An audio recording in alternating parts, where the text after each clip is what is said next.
Seguimos con la segunda parte de este capítulo 2, donde se nos está enseñando que Satanás tiene un plan para nuestra vida, pero se nos está enseñando cómo destruir ese plan, cómo desbaratar ese plan.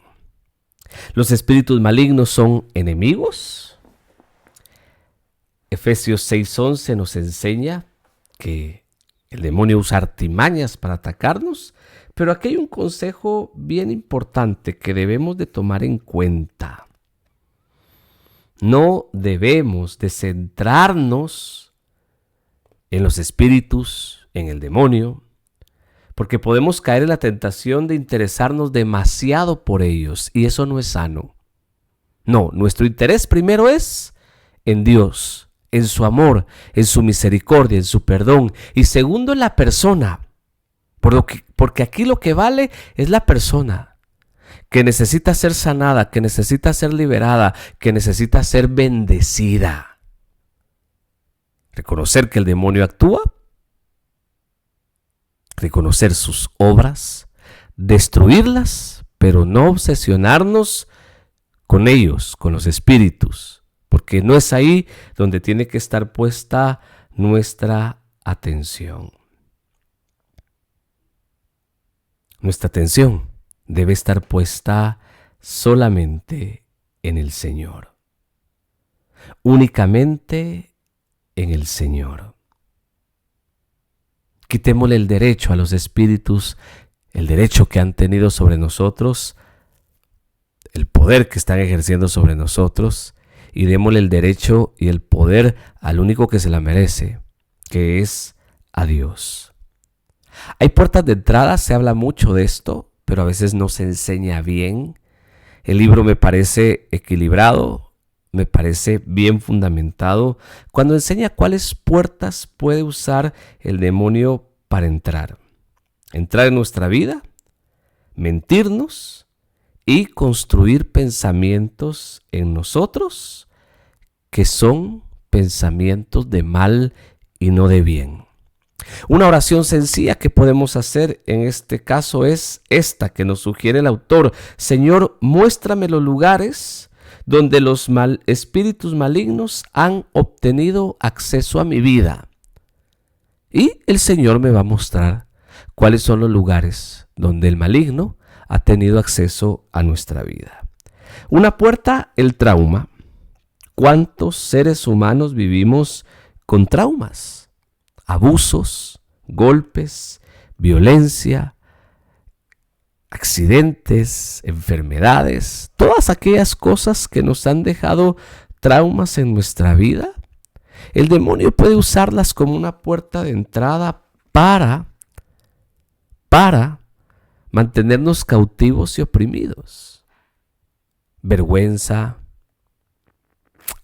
miedo, dolor, tristeza, angustia, etcétera. Esa puede ser una puerta de entrada. Y aquí ayuda mucho la sanación interior. Ya vamos a hablar de eso más adelante. ¿Cuántas cosas ocultas que no le hemos dicho a nadie?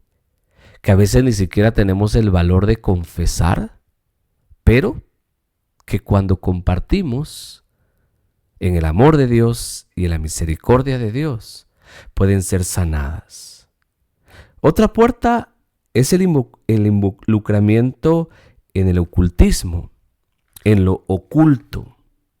Lamentablemente, más en nuestras culturas, esto es muy común. Que las cartas, que el horóscopo, que la lectura de la mano y otras cosas peores. Brujerías, hechicerías, entierros, etcétera. Todas estas cosas pueden también ser entradas que el demonio usa para lastimarnos y para hacernos daño en nuestra vida. Otra puerta de entrada muy común son las circunstancias de nuestro nacimiento. Esto puede ser una puerta de entrada, pero que se puede cerrar fácilmente. Y fácilmente es que, aunque yo no haya sido deseado por mis papás, yo no haya sido soñado por mis papás, yo no haya sido planeado por mis papás, yo debo de sanar esa herida con dos palabras que están en la Sagrada Escritura. La primera, del profeta Jeremías. Le dice Dios al profeta, y me lo dice a mí: antes de que estuvieras en el vientre de tu madre, yo ya te había elegido y te había consagrado. Así que aunque papá y mamá no me hayan soñado, ni planificado, ni deseado, la buena noticia es que Dios me soñó, me planificó y me deseó antes de que estuviera en el vientre de mi madre. Y la otra, el prólogo del Evangelio de Juan. Cuando hablando de los hijos de Dios dice que no nacieron de carne, ni de sangre, ni de deseo de hombre, sino que nacieron de Dios. Tal vez en algún momento nos lo dijeron y nos lo creímos, que fuimos un accidente. Pues no fuimos un accidente. Porque yo no nací de carne, ni de sangre, ni de deseo de hombre. Yo nací por el amor de Dios. Ore con esas citas bíblicas y va a ver que esta puerta, que a veces está abierta, se cierra inmediatamente. Inmediatamente. Otra puerta que el maligno puede usar son las relaciones y el ambiente. La atmósfera en la que vivimos. Todos hemos oído aquel dicho: dime con quién andas y te diré quién eres. O sea, las personas con las que nos relacionamos, las circunstancias, el ambiente donde nos relacionamos, eso también puede ser una puerta abierta. Por favor, esto no significa que andemos satanizando a todo el mundo. No, ya no me voy a juntar con mi compadre porque mi compadre está en tal pecado, ni me voy a juntar con aquel primo, ni me voy a juntar con aquel amigo. No significa eso. Significa que estemos atentos. ¿A qué? Claro, si estas personas tienen influencia sobre nuestra vida, tienen autoridad sobre nuestra vida y tienen la capacidad de involucrarnos en las circunstancias negativas en las que ellos están involucrados, por supuesto que tengo que decir no y poner límites. Pero esto no significa que yo me aísle de todas las personas. Si yo sé quién soy, que fue lo que hablamos anteriormente, y conozco mi identidad de hijo de Dios, tampoco me voy a dejar influenciar por todas las personas que están a mi alrededor. En algún momento el ambiente y las circunstancias también fueron puertas abiertas para que el maligno pudiera entrar a nuestras vidas. Ambientes violentos, ambientes rodeados probablemente de drogas, de alcohol, etcétera, nos pueden afectar. ¿Qué dice el Proverbio 22? No te hagas amigo de gente violenta, ni te juntes con iracundos, no sea que aprendas sus malas costumbres y tú mismo caigas en la trampa. Atención, la palabra clave aquí es aprender.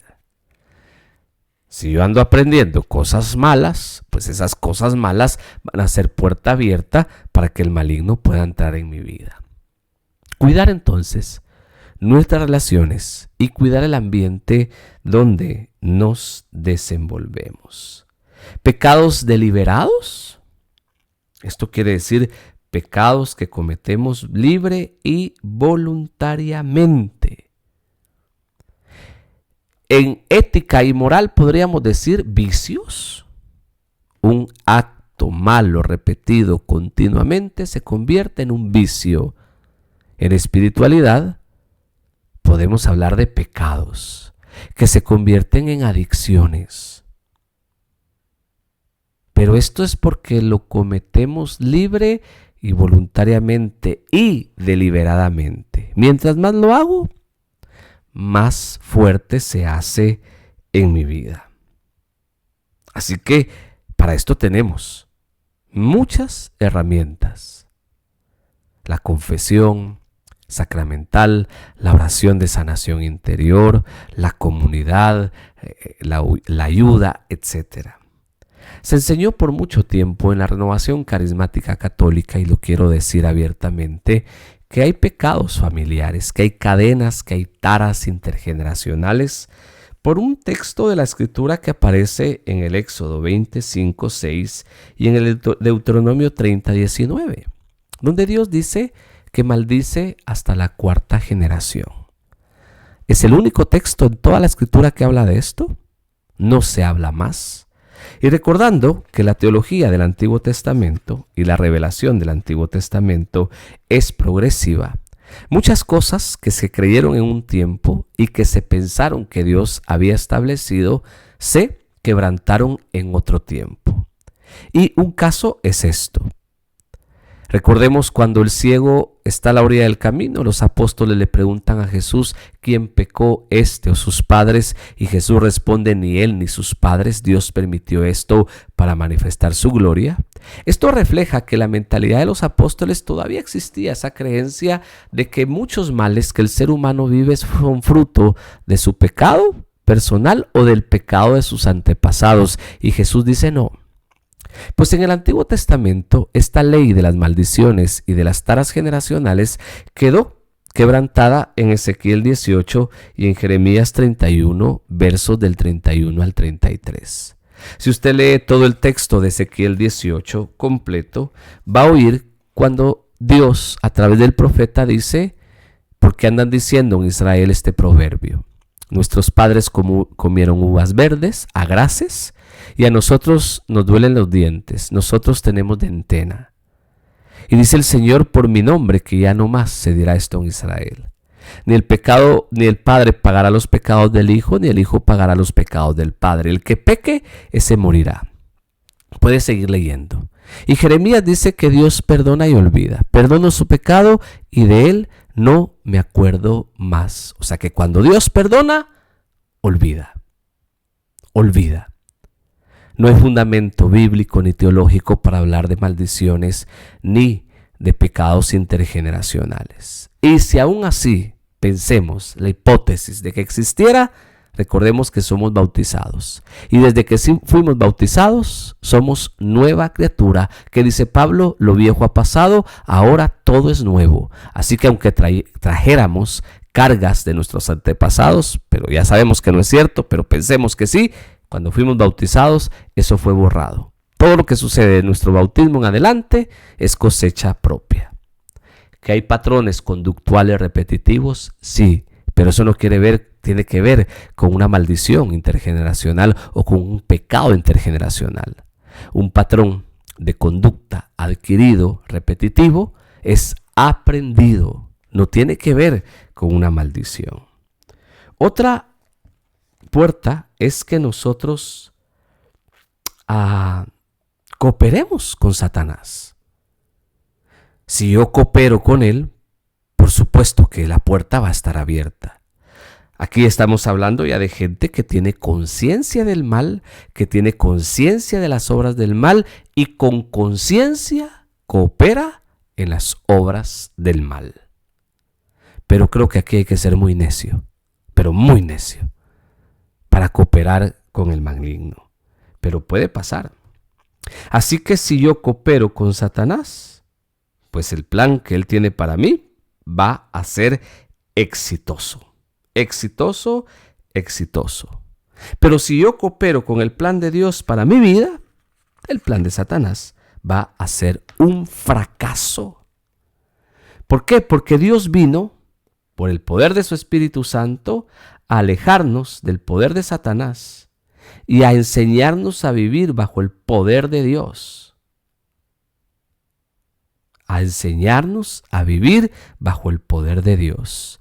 Hechos 26:18 y Efesios 1:11. Lo dice también el prólogo del Evangelio de Juan, y a los que lo recibieron les dio el poder de llamarse hijos de Dios. Yo tengo el poder de los hijos de Dios. Y cuando reconozco esto, pues tomar autoridad en el nombre de Jesús es muy sencillo. ¿Por qué? Porque al nombre de Jesús toda rodilla se dobla en los cielos, en la tierra y en los abismos. Así que ante el nombre de Jesús, todos los espíritus doblan rodillas.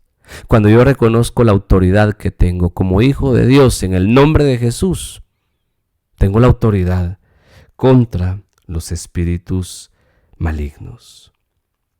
Pablo dice que el Espíritu Santo nos ayuda a destruir todo argumento y toda altivez que se levanta contra el conocimiento de Dios, y que todo eso lo podemos llevar cautivo, todos esos pensamientos, para que se sometan a Cristo. Segunda de Corintios 10:5.